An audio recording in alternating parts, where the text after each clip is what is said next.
They've got 3 of the 4 penalty killers over in that side and wide open ice, but Driedger just robs. And a shot, save, rebound, and pulled off the line. Driedger with the save. Again, Driedger just with that composure.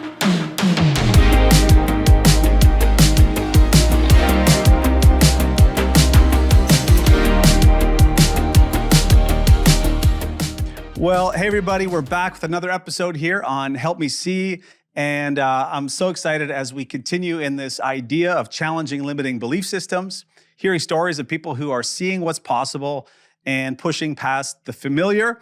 And today I'm so excited to actually interview my cousin, Chris Driedger, not to be confused with Chris Driedger, not Chris Driedger, not Chris Driedger, Chris Driedger, just to set the record straight.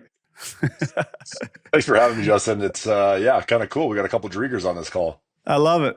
I love it. And we were just catching up a little bit. I know it's been a lot of years since we've been able to chat, but thanks so much, man, for willing to be able just to come on the show and talk a little bit about your journey to the NHL, which is amazing.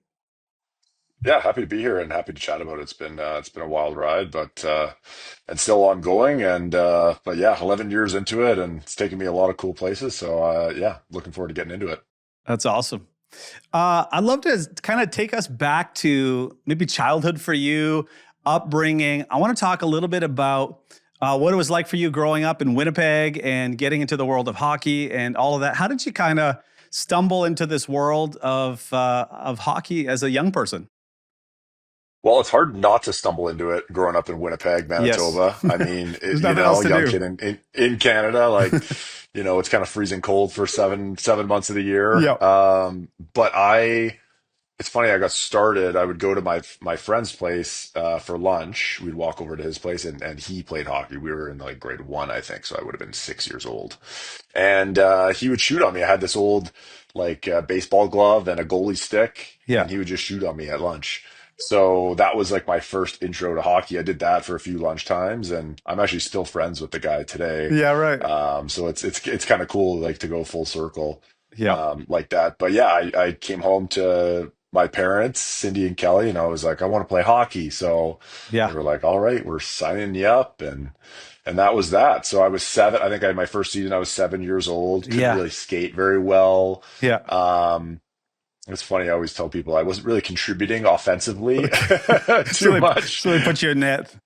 Yeah, well, and I was always like tall. Like growing up, I was always tall, so I think that probably helped as a goalie. So I was athletic, but I just didn't have the skating. Yeah, right. I think I had 1 goal maybe. And it probably went off my shin pads or something like that. So my coach put me in net. You rotate positions when you're 7, so coach put me in net. And, I was actually helping the team win the game. And I think my coach said, well, this guy's not doing much for us on offense. So let's maybe put him in the net and give ourselves a chance here. And that was kind of that. So the next season, awesome. I told my parents I wanted to be a goalie and just kind of ran with it ever since. Yeah. Was there a point when you started that you kind of thought, man, maybe I should like make a go at this thing? Or was it always just kind of like a natural progression for you? Or like, was there a point when you were younger that you were like, man, I was built for this? Or what was kind of that progression for you?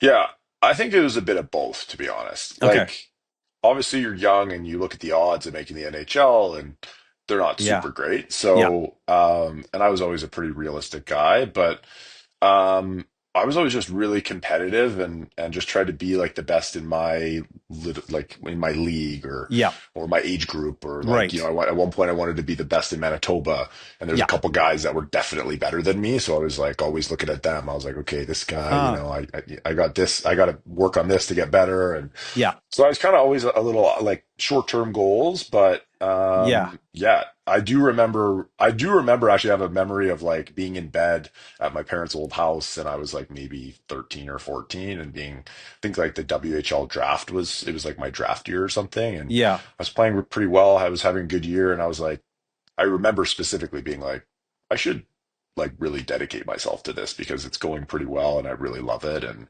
maybe I can go somewhere with it. So as soon as I got drafted to the WHL, then I'm looking, and I was fortunate enough to a lot of it's luck too. Like I went into a team where they needed a goalie at 16, so I was enough to be the only goaltender in the league in the WHL at 16, which Yeah, was a wild. huge advantage going into my draft year at 17. Yeah. So, but then I'm looking and I get drafted, and Huh. that still doesn't mean you're going to the NHL, right? Like Right. tons of guys get drafted, and that's that.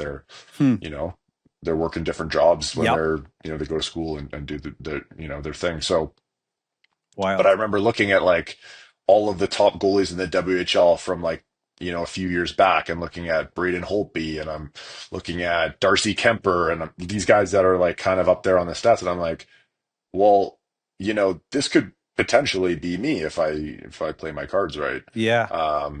So it was Very always cool. like in the back of my mind, but I was kind of just trying to take it one step at a time, and Yeah. it's been a long road, man. But Yeah. yeah, just sort of chipped away at it, and Huh.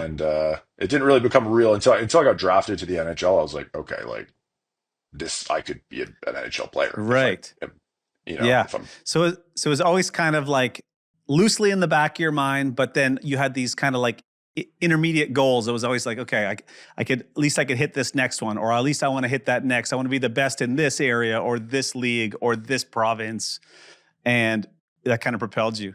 Yeah, because it's an interesting thing, because I always think about this. Like, there's always this caveat that I feel like parents or people throw into with their kids that play sports. So they'll say like, it's not like they're going to the NHL or anything, or it always seems like this thing that people seem like they have to throw in this in a lot of conversations, which is interesting because you've beat that odds. You've beat the odds for that one, and you actually are in the NHL. So, and I know that road is not a up and to the right, which I want to talk about in a minute. But yeah, there's something about that like that's almost like right from the get go, it's a limiting mindset. And I'm just curious, yeah, like at what point you felt like maybe you were actually going to make the NHL? Like, was there a point maybe in the WHL, or like you were just talking about a little bit? Um, is there like even a memory that you were like, that was kind of the point where I thought, you know what, maybe I could do this? It's funny that you bring that up, and like how parents say to their, well, he's not going to make the NHL. Yeah. It's funny. My dad actually would say that when he was younger, and I remember my mom having a conversation with him, being like, "That's not the mindset that we're having." And then he stopped, and he just like Right. completely never said that again. And then sure enough, I ended up like Yeah. making the NHL. So, Yeah. but it's easy to. I mean, if you're a parent, you look at the odds and you're like, well, Yeah. statistically, like, Right. It's is he just, really gonna? It's easy to say, you know what I mean? yeah. Like, am I? It's not quite like winning the lottery, but the odds are not in your favor for sure. A lot of things have to go right. A lot of things had to go right for me, whether it was the guy ahead of me playing bad at the wrong time, or an injury, or this Right. or that, or the Yeah. right coach believing in you at the right time. And Hmm. the reverse is not having a coach that doesn't believe in you at like at a pivotal moment. So Right. there's a lot of things in your control, but a lot of things out of your control Right. too. Yeah. Um, but yeah, I think if there was a moment for me to like, I think I never really limited myself to like, I'm going to go and play. It was always like, we're going to do this to the Yeah. best of my ability. Yeah. And if you were to ask me when I was 14, if I was playing in the NHL, I'd probably be like, well, I don't know, Yeah. hopefully, like, Yeah. but Yeah. it wasn't like a guarantee, but I was like, I'm going to try my best. Yeah. Hmm. Um, but yeah, it was just kind of like, let's keep chipping away every level. Let's be the best in Manitoba. Let's be the best of my Cool. age group in Canada, and just kind of keep going. Yeah. Were there any mindsets you feel like you had to, or you felt like you needed to break when you were younger, that you were challenging, or was that ever even really something you ever thought about? Yeah, I mean, definitely in my pro career, I had kind of one. I was drafted to Ottawa, Yeah. went in, and like, so this was a little bit later on. Yeah. But I went in, and I was kind of like slated to get into the NHL, and then I had 1 year where I started the year hurt. Yeah. And the team we had like too many goalies. We had like two veteran guys Right. that were like 10 years pro, and I was like in my fourth year pro or something. And I started the season injured, and I just tell I was on the back burner at this point. So it was a tough year for me. I ended up finishing in the East Coast League. And Yeah. I think at that point, my mindset was like, oh, I'm kind of on track to be the guy. And Yeah. then maybe I wasn't as hungry. Like, it wasn't like I am proving to them that I deserve to be the guy. I Yep. was just kind of like, the river's flowing this direction and I'm going to do what I need to do. But I Yep. wasn't like, you know, eyes on the prize, like Okay. super focused, Yeah. you could say. Yeah. And I'm sure that they realize that, and that's I'm sure part of why they gave up on me in Ottawa. So Okay. going into my fifth year pro after that tough season, I was like, okay, like time to reinvent myself. Like Yeah. no, like I'm the underdog. They gave up on me, but now I have something to prove. Okay. And that was a breakthrough moment for me for Mm. sure. When I realized like I need to, I got something to prove. No one's going Yeah. to hand me anything. I went to a new organization. They didn't Yeah. draft me. When you're Hmm. drafted, like the wind's at your back, they Right. want you to Yeah. succeed because then they look good, right? Because Yep. they made this amazing draft pick. Yep. Look at how he's blossomed into this NHL player. But if you go in and you I signed an AHL contract, and I was up and down in the East Coast League as a number 5 goalie in the system. No Yep. one's handing me anything, so I had to Right. really, really bear down and earn it. And that mindset, I signed an AHL deal, turned it into an NHL deal by the end of the year, and the next season I was in the NHL like full time in Florida. So it ended up Wild. working out for me. But again, a lot of things had to go well. Like 3 guys had to play Yeah. poorly ahead of me so that I got the opportunity. But I was ready for the opportunity when it came. That's But yeah, that's so wild. that was a mindset I would say that was maybe limiting me. Like, oh, the wind's at my back, I'll be fine. Things are taking me in the right Yeah. direction. Whereas like then I needed to be like actually have agency and like realize like I need to push myself into Y- the NHL. No one's gonna give it to me for free. Right. And that's one of the things I was just as I was thinking about today. I was thinking about how that journey to the NHL. I think maybe some people think you just arrive at it, but once you even if you were to jump to that 20, was it 2020, like 2012? Was that first draft? Was that Yeah, I about got drafted okay? in 2012. Yeah. And then was it about how many year gap? Was that like a 5-7 year gap between that and like Panthers, or what was that? So I got well. So I think I broke in the NHL 2019. So Okay. 7 years later. Okay. Yeah, because you play two So, more years in junior. You get drafted, you play 2 more years at junior, and then it was my 6th year pro when I okay. made the NHL. So Got it. yeah, it was So you're really talking about almost a 7-year gap between that moment of being drafted and then actually kind of maybe living a little bit more in the dream you had. yeah, it takes a long time, Wild. man. Especially as a goalie, like Yeah. there's a lot to learn. Yeah. Lots to Yeah. learn. A lot I didn't know in my first couple years pro that I had to learn the hard way, and then you Yeah. learn it, and then it's too late, and then you got to put it to Yeah. work in a different organization, and that was my route anyway. Some guys learn it Yeah. a lot faster than, than I did, so they Yeah. make it a little quicker. But yeah, that was my I road. Yeah, when I like how you talked about that moment when you realized no one was going to hand it to you. And so you kind of you took it. It's like you internalized that to go, then I'm going to fight for this. I'm going to prove them wrong. What is that inside of you that sort of motivates you in that way? Like what would you call that? Where does that come from? Have you always had that? That's a good question. That's yeah, put me on the spot with that one. I I like it though. Yeah, I think I just like I'd invested my whole life into being a hockey player, and Yeah. I didn't like, if I had 2 choices really. Like that was a crossroads. Like I could have been a minor leaguer my whole life and never really had a look at the NHL Hmm. and just gone on. Maybe had a great career in the minors and maybe play in Europe or something like that. Yeah. Um, but I was right there. I was right. It was in grasp, I'm Yeah. playing pro hockey. I was 24 at the time, Hmm. still young. Yeah. Like, why not? You Right. know, Yeah. why not? Yeah. Like, it's right there for me to go take it. Like, Hmm. so I had a decision to make, and I Yeah. decided I was gonna go for it. Yeah. So, Eh, um, when you kind of made that jump, maybe even internally, were there some things that shifted for you, even in like your behavior, what you started to do? Like, for sure. what were the things that kind of began to shift for you? Well, when you're like singularly focused on a goal, like it's kind of all you think about. Yeah. Or like your decisions that you make outside of the rink are Yeah. in like in support of your goal. Like, is this going to make me a better goalie? You know, like Yeah. if I sit around in bed all day, or if I, eat Right. McDonald's, or if I, you know what I Yep. mean? So Yep. everything kind of, there's a quote I love, and I honestly can't even remember who said it, but it was some business guy said, like, do everything and you'll win. Yeah. So it was kind of like all encompassing for me. I was like, okay, I'm going to be the best puck handler. Yeah. I'm going to be really dialed with my hydration. I'm going to Yeah.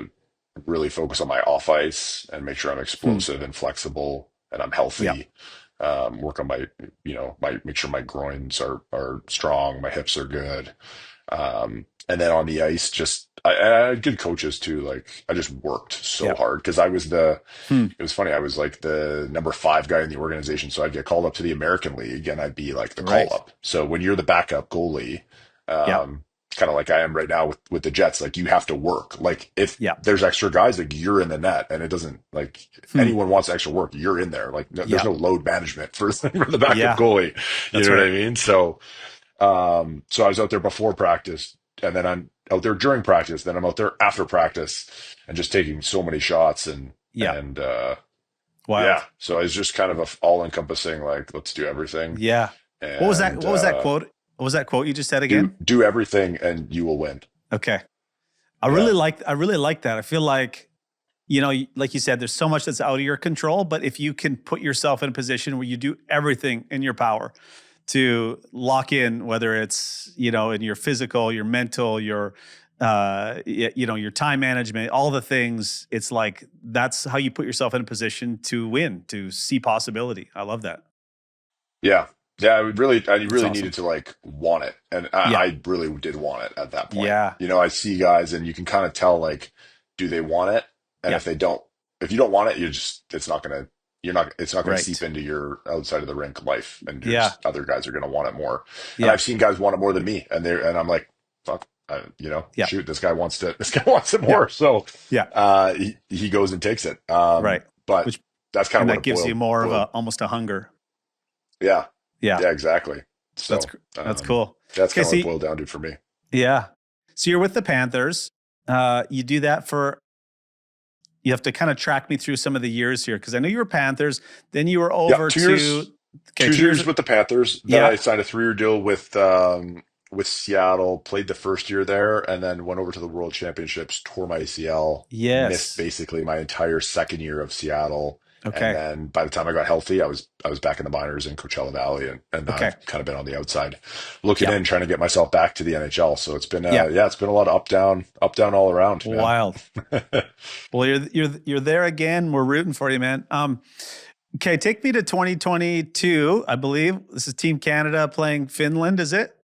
Is that the game Yeah, where your the ACL gold medal tore? game. Yeah, yeah. Third period in the My gold medal man. game. Yeah. My It man. was a heartbreaker for sure. Tell me about that moment. What happened? What was going on in your mind when that all went down? Yeah, I mean, I was trying to stay in the moment. Like, I was really invested in the game, so Yeah. I was like, well, hopefully my ACL is not like, they Yeah. kind of did like some testing with my knee, and they're like, it's not looking good. Yeah. But, like, they don't know for sure. So Right. Yeah. Adrenaline's I was going. like, Everything's. Yeah, and Yeah. it was weird because it was just my ACL, so it didn't really hurt that much. Like, it Yeah. was unstable, but the pain was, like, minimal, if any. Right. Yeah. So I was like, you know what, let's throw an ice bag on it. I'm gonna watch us win it from the Yeah. corner. And we ended up losing in overtime. So that was Ugh. another heartbreaker. And then I went straight to the clinic, Yeah. got the MRI, came back. They're like, your ACL's torn. It's completely Oh. gone. And I Yeah. was like, oh. Yeah.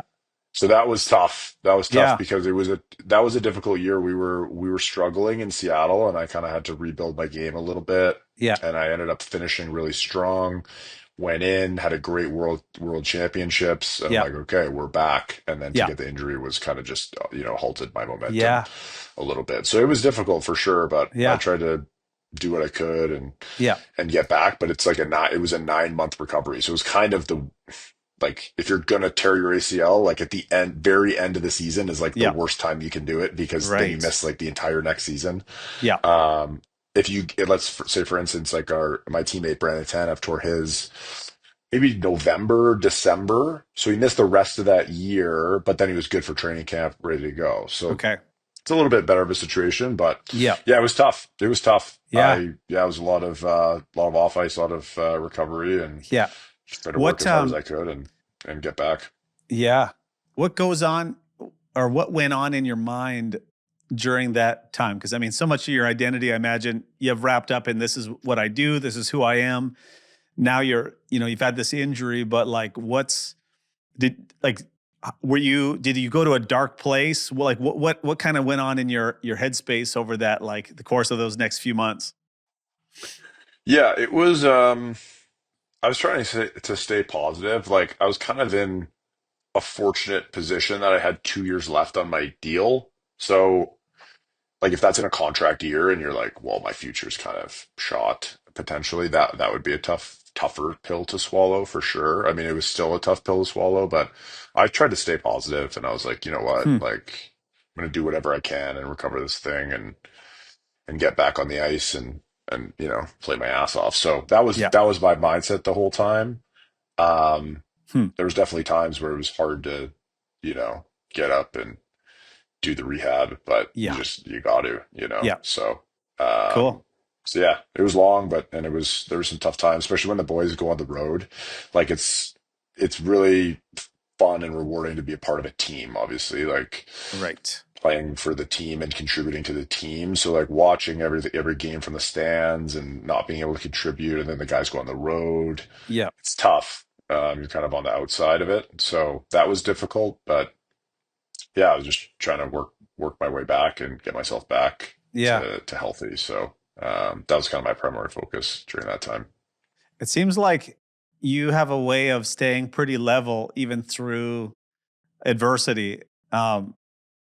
What do you think it is that allows you? Because I mean, I feel like if that was me, I'd be like miserable. I'd be like so, down in the dumps of like, like I'm just, all these things I've been working towards. But like, it seems like you're able to kind of keep a pretty level head on some of that stuff. Is that a skill you have developed, or is that like just a choice, or is that something you grew up with? Is that what is that?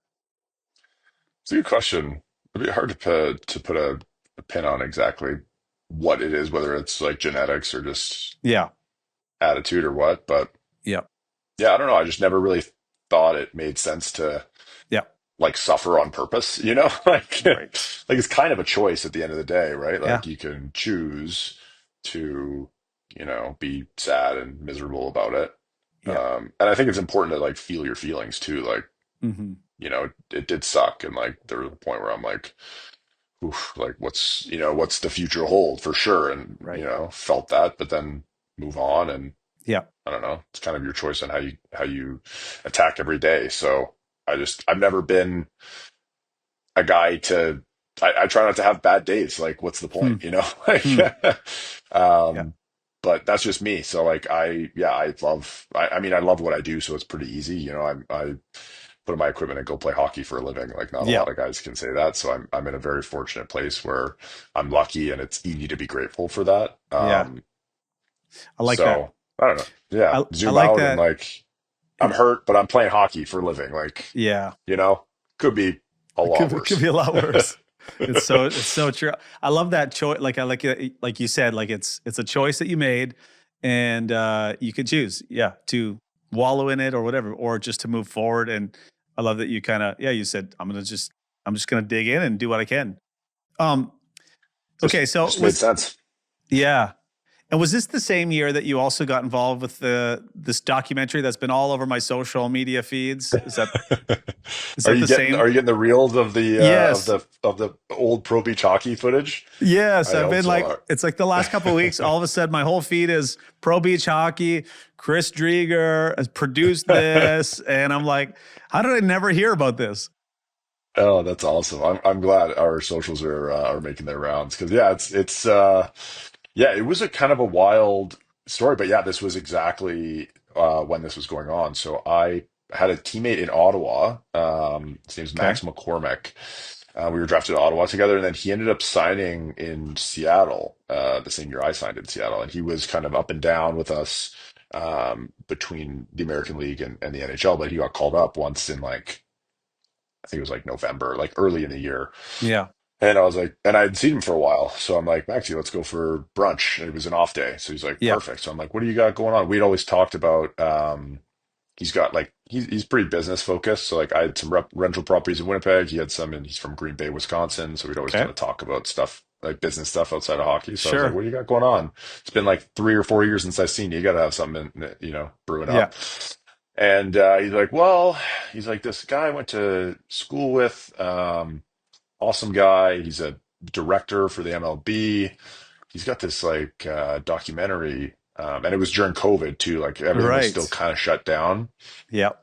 He's like, he was saying he's got all this off time. He's like always wanted to be an independent director and make a documentary. And he has this idea, this roller league that went on in the late '90s. He's got his teaser. He's like, he wants, he kind of wants me to come on and help him out with it, like with, like my hockey connections Yeah. and just being in that world. It's it's a roller hockey documentary. There could be a Yeah. lot of help. So I'm like, well, like, do you have like a trailer or anything? And he's like, yeah, check it out. So I looked at this trailer. I'm like, well, based on this trailer, like this league looks like it was a riot. Like I would Yeah. watch this for sure based on this trailer. I'm like, so what's the deal with your buddy? Like, is he reliable? Yeah. Is he capable? What's, what kind of guy is he? Is he trustworthy? And Max is a pretty solid judge of character. And he was just like, he's a really solid dude. And, Yeah. about the director. And he's like, if I ask him to do something, like he does it, so he's very reliable. And I was like, let's set up a call. So we set up a call and Yeah. then a few more calls. And the more I learned about this documentary, I was like, let's just do it. What Let's do we do have it. to lose? And I Yeah. was still healthy at this point. So we kind of went off and, Yeah. and, sent Jake, the director, to Huntington Beach, California. He started shooting interviews with, the former players and, Yeah. the broadcasters and the owners of the league and all this stuff. And we ended up getting more funding for it. And then the whole thing just came together. And then as soon as I got hurt, it was kind of perfect timing. I had like all this time on my hands. So Okay. I was like, you know what, let's dive into this. Yeah. So I was, turning over stones of former players, giving them calls, talking to the coaches. I'm like, who should I talk to? Who are Right. the characters? Getting a sense of the league and kind Yeah. of everything like that. So it was a lot of fun. And now we have a finished documentary. Yeah. When shooting is it? Is it coming out or is it already out? So it's not out yet. We're shopping it at the moment. Okay. So trying to navigate that process. We have a sales agent and Okay. kind of a little bit of a waiting game. Yeah. We're just staying patient. We're hosting a few like private screenings. We're Yeah. actually doing one in Coachella Valley, which is where Max is playing now. Okay. The team's helping out with that. So that's I think that's coming up kind of soon. I think it just got confirmed like the other day. So I don't Yeah. even know if it's public information yet, but it'll be cool. So we're kind of like teasing it a little bit around, but we'll have some like private screenings and, I mean, a lot awesome. of the sales will come from that. So Yeah. it's kind of a strategy that we're using and just kind of, we're really committed to releasing it in 2025, but Yeah. nothing solid yet, but Okay. that's our, So it's that's in the our game works. plan. It's in the works. Yeah. And did I read as well that you started your own production company in the middle of that? SinBin Studios, is it? SinBin Studios. Yeah, we just kind of like the three of us. We're like, Yeah. you know what? If we want to do this again, let's just start a company and That's go awesome. from there. And then we've kind of had some calls and been keeping our ear to the ground on our next project and kind of looking for what we want to do next. So I like that. we got a few things in the pipeline that like possibilities, but just kind of very figured cool. we'd go with it. It's been fun and it's kind of nice to have something to do. Like a lot of the guys will, play Xbox or watch Netflix or whatever. And I find it personally quite rewarding just to have something else going on and keep me busy and kind of flex some different muscles, some mental muscles. I love that. I feel like that's such a cool, it's not just one dimensional. You're going, why couldn't I also apply these same things and these connections I made and leverage it in this other capacity to try something I've never tried before, which is cool. I think a lot of people would never think they could do that. And somehow you were able to kind of go, hey, sure, why not? And I'm already, injured or on recovery, like on a journey to recovery. So why don't I just put my time and effort into this? And I think that's such a cool, just way to sort of redirect your energy and what do you have to lose? I love that. Like, that's such a great mindset. That was the mindset. Yeah, we were just like, why not? Like, we don't know anything about producing a documentary, but we're not going to learn unless we do it. So Max and I have learned a ton and like talked to some really, really cool people and like created a bit of a network. So yeah, it's been rewarding, man. I've really enjoyed it. That's so cool. Well, I love that because that's really the heartbeat behind the show a little bit too, is like, I don't do this. I don't really do this kind of thing, but what if I could? And what if it could help someone? And I'm inspired by, your mindset on that. I love that. I have a couple rapid fire questions for you, and then I want to talk about your future. I want to talk about the Jets a bit. I'm pretty fired up about that. But I asked the internet if you had any questions for Chris Driedger, what would you want to know? So here's, I got about half a dozen rapid fire questions for you. All right. Let's go. Okay. First one is, how do you mentally reset after getting scored on, especially if it's, in quotes, a bad goal that maybe you could have stopped? How do you mentally reset? This is a great question because it's one of the most important parts of being a goalie.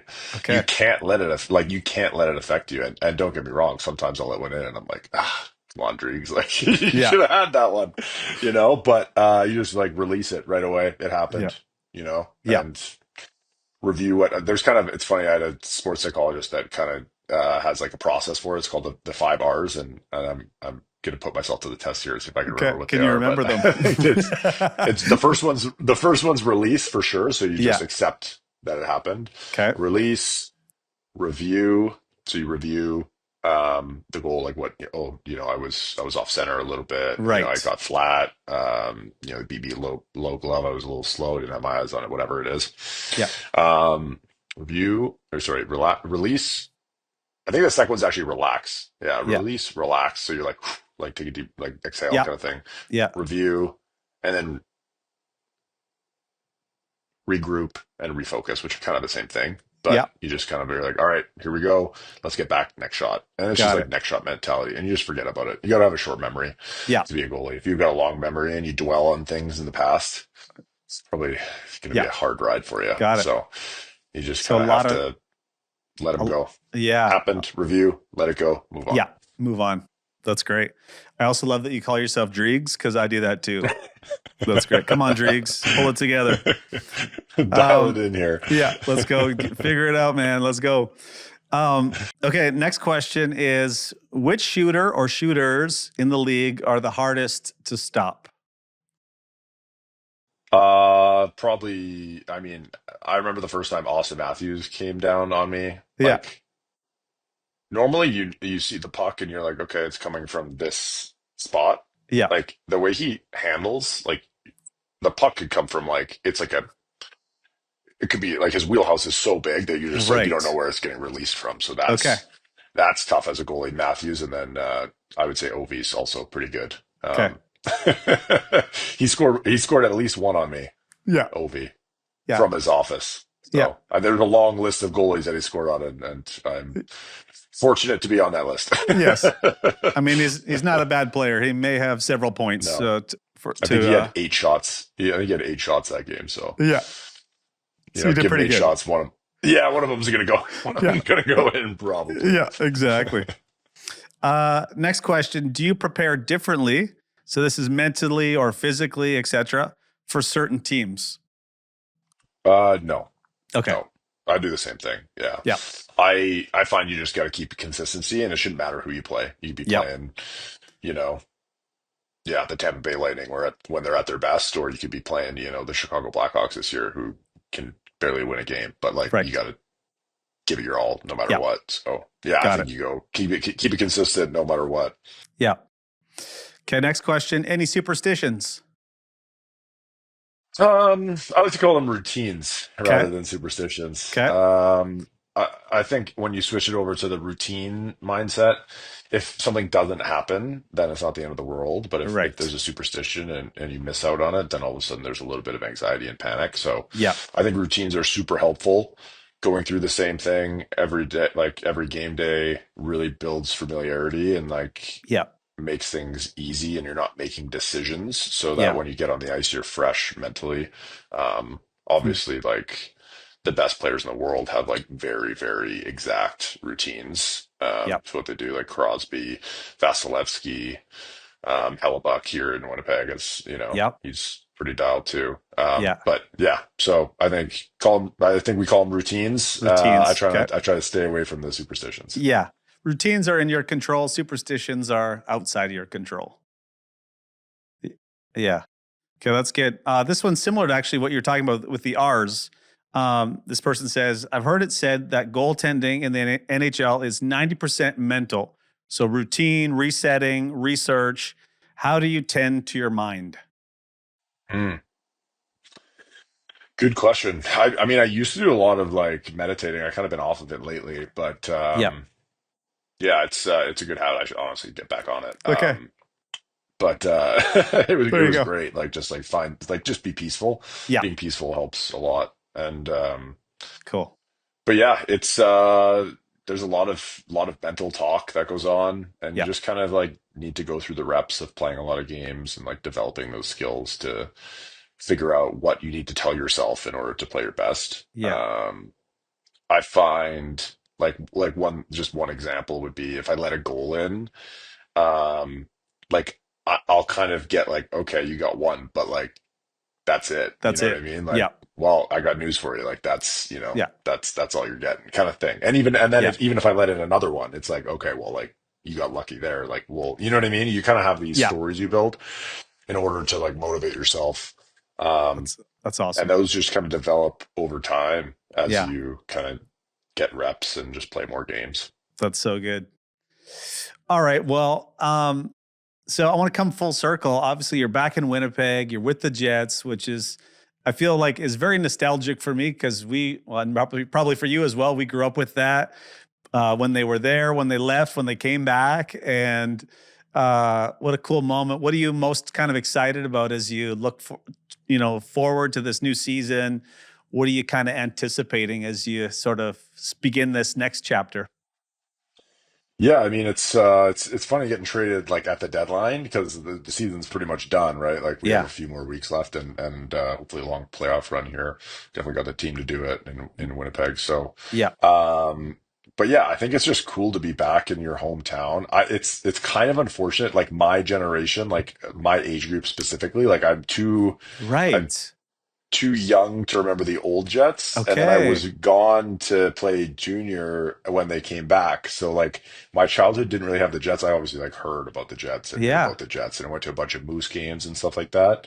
But really cool to be like back playing in the NHL in my hometown. Like Okay. that's really See, cool. And like, go ahead. I forgot about that because yeah, like when I went, it was like still Teemu Selanne, Keith Mhm. Kachuk. Like I saw those games in person and then was so sad. I remember when they left, like the last skate, all that stuff. And then and then we had went to the Moose or whatever for a number of years. But I remember that feeling and like I was so sad about it, but I Yeah. kind of forgot Yeah. that because I think you're, I don't know, I'm a 90, 7, 8 I'm a years. 94. I'm a 94, so I'm not sure Okay. when your birthday is, Yeah, but I was 82. um, okay, so you got yeah. So yeah, and when they 8 leave in years. like they left in like 96 or Yeah. something around there. Yeah. Don't quote me on that, but yeah, so I was too young, unfortunately. But Right. yeah, I know like everyone talked about how devastating it was when they left. Yeah. So I know it was like a soft spot for the city.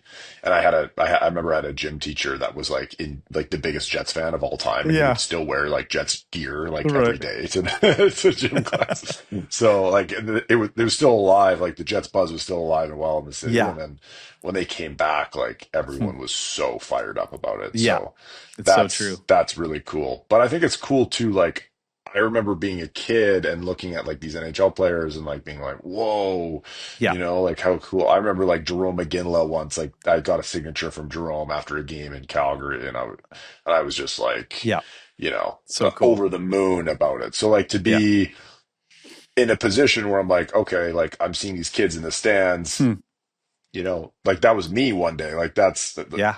way back when. That's pretty special. And like we did like a school visit the other day when I was with the Moose, and I was just like, whoa, like it's pretty crazy to be in the other position when I'd Yes. been, in that kid at some Yeah. point. So that's pretty cool too. Yeah. What's the reception been? People hearing you're coming back home. What's been kind of the feedback? What have people been saying, or what have you been hearing? Well, it's kind of like it's nice. I got like my old friends too, Yeah. like high school friends. They're all excited, and Hmm. some of my oldest friends still live in Winnipeg, Yeah. so That's awesome. it's cool to see them and see my parents, obviously. Yes. So it's been great, man. Like Cool. it's just like familiar, like it's Yeah. my hometown. I grew up there. Feels very familiar, and obviously it's changed a little bit. There's a couple more overpasses now, and Yeah. there's a few new restaurants and It's cool. few more buildings downtown, but yeah, it's where I grew up. So Yeah. yeah, it's pretty special and pretty cool to just like go back and play hockey in the city you grew up in. Like that's like not a lot of guys can It's can say true. they've done that. So It's pretty grateful for that. yeah. That's so cool. When you think about what's next for you, you've already broken so many of possibilities of the average player, average person. Um, when you think about this next season for you, what ceilings are you looking to break through going forward, or what kind of things? Maybe could you even think of right now that you're going? I'm actually looking to break through that mindset. I'm looking to like see even greater possibility. Are there any things that you kind of have your eyes set on?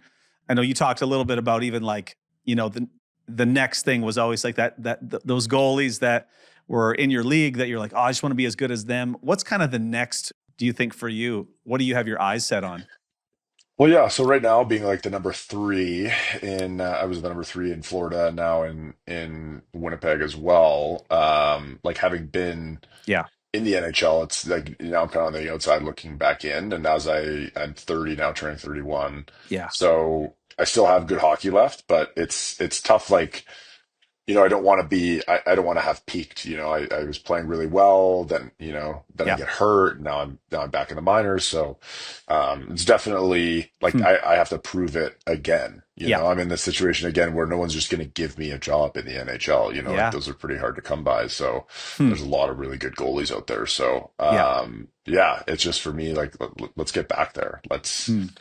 You know, I was there before, and like Yeah. I've reinvented myself. So like now I got to do it again. So Yeah. it's still a lot of years left, and yeah, we'll see what happens here with Winnipeg. I'm just on a 1 year contract here, so don't really know Yeah. what's going to happen in the off season yet. But trying to make the most of it while I'm here, and it's nice being up right now, getting some time with the goalie coach and Yeah. getting some familiarity with Arnie, our head coach, and the Hmm. players and stuff like that. So yeah, it's a journey, but Yeah. when you have it, when you're in the NHL full time, and then now you're in the American League, like Yeah. primarily, it's tough. You have to, you know, Yeah. you maybe take it for granted a little bit when you're Yeah. up. So it's definitely have a new appreciation for how hard it is, and like how hard these guys work. And Yeah. so yeah, that's Is kind of the next goal for me. yeah. Is that reinventing yourself? Is that getting easier or harder? It's probably getting harder for sure. Yeah. Like it's my 11th year, so like I've been doing, it seems like I've been doing this like a long time. Yeah. Um, so I'm not like the young kid anymore. I'm the veteran. I like in when I'm with the Moose, I'm one of the oldest guys. Like 94 is the oldest age group with the Moose. We have a few of us. Yeah. Unfortunately, some of their birthdays are before mine, but Yeah. I think I'm like 3 months away from being the oldest guy on the team. So, Wild. yeah, it's crazy. So it's definitely more difficult when you've been there before, you're like, okay, I'm capable of this. What was Yeah. I doing then? Right. Um, it's kind of pros and cons, right? Like I have more experience. Yeah. But at the same time, when you're young and hungry, you're Yeah. probably in a little bit better shape when you're 25, a little Yeah. more explosive maybe. But now I have a little more mature. I probably read the Yeah. game better a little bit now. So it's Hmm. kind of pros and cons. Yeah. So yeah, The things that got you there may not be the things that get you here. a Right. hundred percent, Those things a might be hundred different. percent. Yeah, Hmm. and it's like you got to keep on it. Like you build your game throughout your whole pro career, and then losing well, almost a full season, like you forget a lot. Like a lot of muscle memory kind of Yeah. there, but it takes a little more work to get it back. So there's some things, and it's good to have. I've had great goalie coaches, and the goalie coaches here with the Moose and with the Jets are incredible. Cool. So it's good to have those guys to just be like, you know what, like maybe there's a couple just little details that Yeah. are maybe just need a little bit more work to get back to that NHL level. Yeah. So we're working on those, quite a bit. Well, I'm rooting for you, man. I think you can get there. I think you have that grit, the mindset. I always talk a lot about our Mennonite roots, that we do hard things, man. And even when I hear some of the stories of grandma and grandpa, they used to talk about how they farmed land that no one else could farm. They did things that no one else could, or no one else was interested in. And I think that's actually an attribute that you embody, that you're gonna get there, and we're cheering you on, man. Well, thank you. I appreciate that. It's awesome. Yeah, it's, I got a couple things before you go. I know you talked a little bit about meditating, finding that peace, and we talked a little bit off camera on this as well. But I'm curious, in the world of hockey, the intersection of faith. You talked, yeah, like you said, a little bit about meditation, trying to find that peace. Faith and hockey, is that a thing? What does that world look like? Is that a world that you think has the possibility to make you stronger, or is that more of a weakness? Like, what's your perspective I don't. on some of those kinds of I don't think things? it's a weakness at all. I know a lot of guys that have a lot of success that are quite religious, and like they really lean on their faith a Yeah. lot. And I would just say it's a different mindset, like from the guys that are religious and versus the Yeah. guys that aren't. But there's a lot of similarities, Huh. you know. Yeah. Like a lot of the guys that aren't religious would just maybe believe in themselves and their abilities. Yep. Um, and just have that rock solid foundation in themselves and what Yep. they're capable of. Right. And then I know a few guys that are, very, devout, like whether it's Catholics or whatever, sect of, Yeah. Christianity that it is, but yeah, they're like rock solid belief in Yeah. God really is their foundation, and they've Hmm. had a ton of success that way. Yeah. So I think it's just like believing in something goes a long way. If you believe in, if you don't believe in yourself or anything, like it's kind of you're kind of Right. just floating through the Yeah. way, and can maybe get a little more difficult. So Yeah. I've seen both, Yep. and we were talking to a little bit before, but just about like prayer.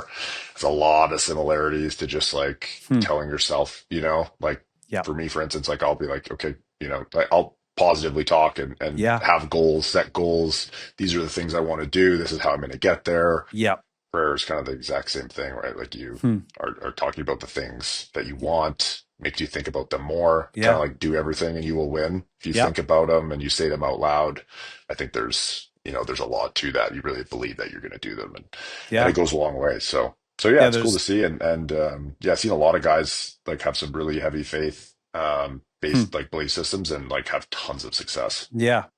Yeah. I think that's one of the pieces that fascinates me, because I know one of the things I've observed in myself is what faith has done for me around believing things that I never even, had believed in myself, that I began to see myself in a new light, like what could be possible. And am I still scratching the surface? And kind of keeps me up at night, this idea of like, are there things that I'm still not tapping into that, like you said, that there's something about praying or aligning yourself to those things that you speak out. And, in my scenario, I do believe God actually, he hears us, and he actually can speak to us and align us to what's possible. But I like how you're kind of going, yeah, there's something there that happens when I speak out those things, whether it's, positivity, or I'm actually just trying to, you know, visualize what could be and what's possible. And yeah, it's fascinating, and I'm learning a lot in the process. So yeah, I was curious your perspective on kind of faith, hockey. Can those worlds intertwine, and does it help you? So that's cool. Yeah. Yeah. I think it's a no-brainer. I've seen it work, multiple times. And Yeah. I'd say there's a decent, I would be curious. I bet you it's overrepresented. Like if you were to take a poll of the general pop, and like what Yeah. percentage are, Christians or whatever, Yeah. like practicing, I bet you it's higher in sports. Don't quote me on that, but that Okay. would be just from That's my your experience, gut like on it. anecdotal. Yeah, that's my Yeah. anecdotal evidence, I would Yeah. say. Cool. Well, I got one last question for you. I have a great friend of mine. Her name is Nikki Bartley, lives in Carmen, Manitoba, where I grew up. And her son is Jackson, and he's 14. He's probably the nicest kid you've ever met. He plays in net for the Morden Hawks. And I got thinking about these kids that, are just navigating mental health and how to, just get through life and how to really experience the best. When you think of yourself growing up, or even Jackson in this scenario, what would you want someone like him to know that maybe you wish you would have known, maybe even at age 14? What would you say to a young aspiring athlete like Jackson? What would you want someone like him to know? Well, it's crazy to think back when I was 14 because like you just are so young and you're learning about the world and you're learning about, you're really your brain's developing like a lot when Yeah. you're 14 and you have some confidence. You're out there and you're pretty capable of doing things, but you still have so much left to learn Yeah. and you're going to make mistakes. So like I remember when I was 14, like I would take my mistakes pretty hard, but Hmm. like that's all part of the process, man. Like, Yeah. the things that you do when you're 14, you're going to look back when you're like 15 or 16 and be like, oh, what was I thinking? You know what I mean? But I'm doing that now. Like, I'll look back when I was a couple of years back and I'm like, oh, what was I doing there? That wasn't but it's just, you're Yeah. growing, right? So I think when you're 14, like, just go out there and make as many mistakes as you can and like, you learn from them and Yeah. grow and enjoy it. And like, just know that that's that's part of being a young teenager. Like you're Yeah. gonna go out and you got to learn about the world, and Yeah. yeah, it's an amazing time, and you spend a lot of time with your friends, and Yeah. um, That's you awesome. got high school and yeah, coming up and all that. So Yeah. I would say just like don't be afraid to make mistakes. That's how you're gonna learn, Yeah. and I wish I knew that a little bit more when I was 14 and Yeah. just unafraid of making mistakes and Yeah. learning from them. I love that because I think there's so much pressure on our young people, or, I don't even think it was the same for me, but I feel like for young people to figure out what they're going to go, where they're going to go, what they're going to do.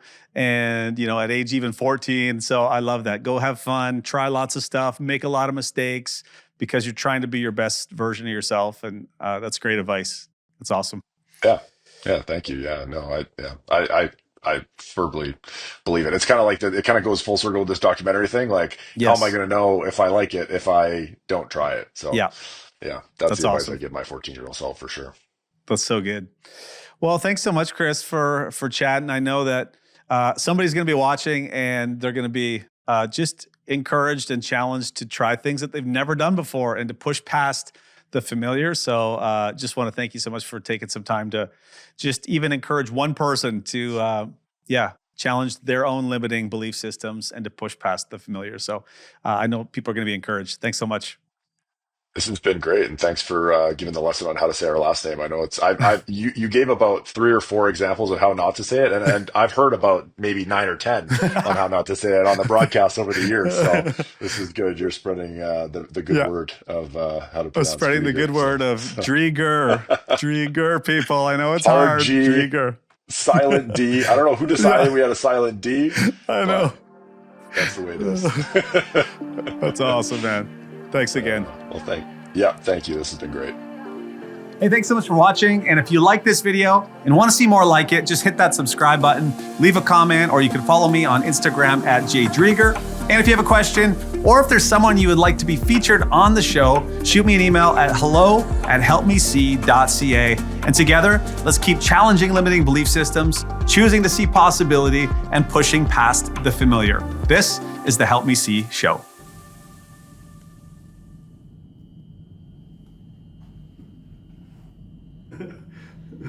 Yeah. Align us to what's possible, but I like how you're kind of going, yeah, there's something there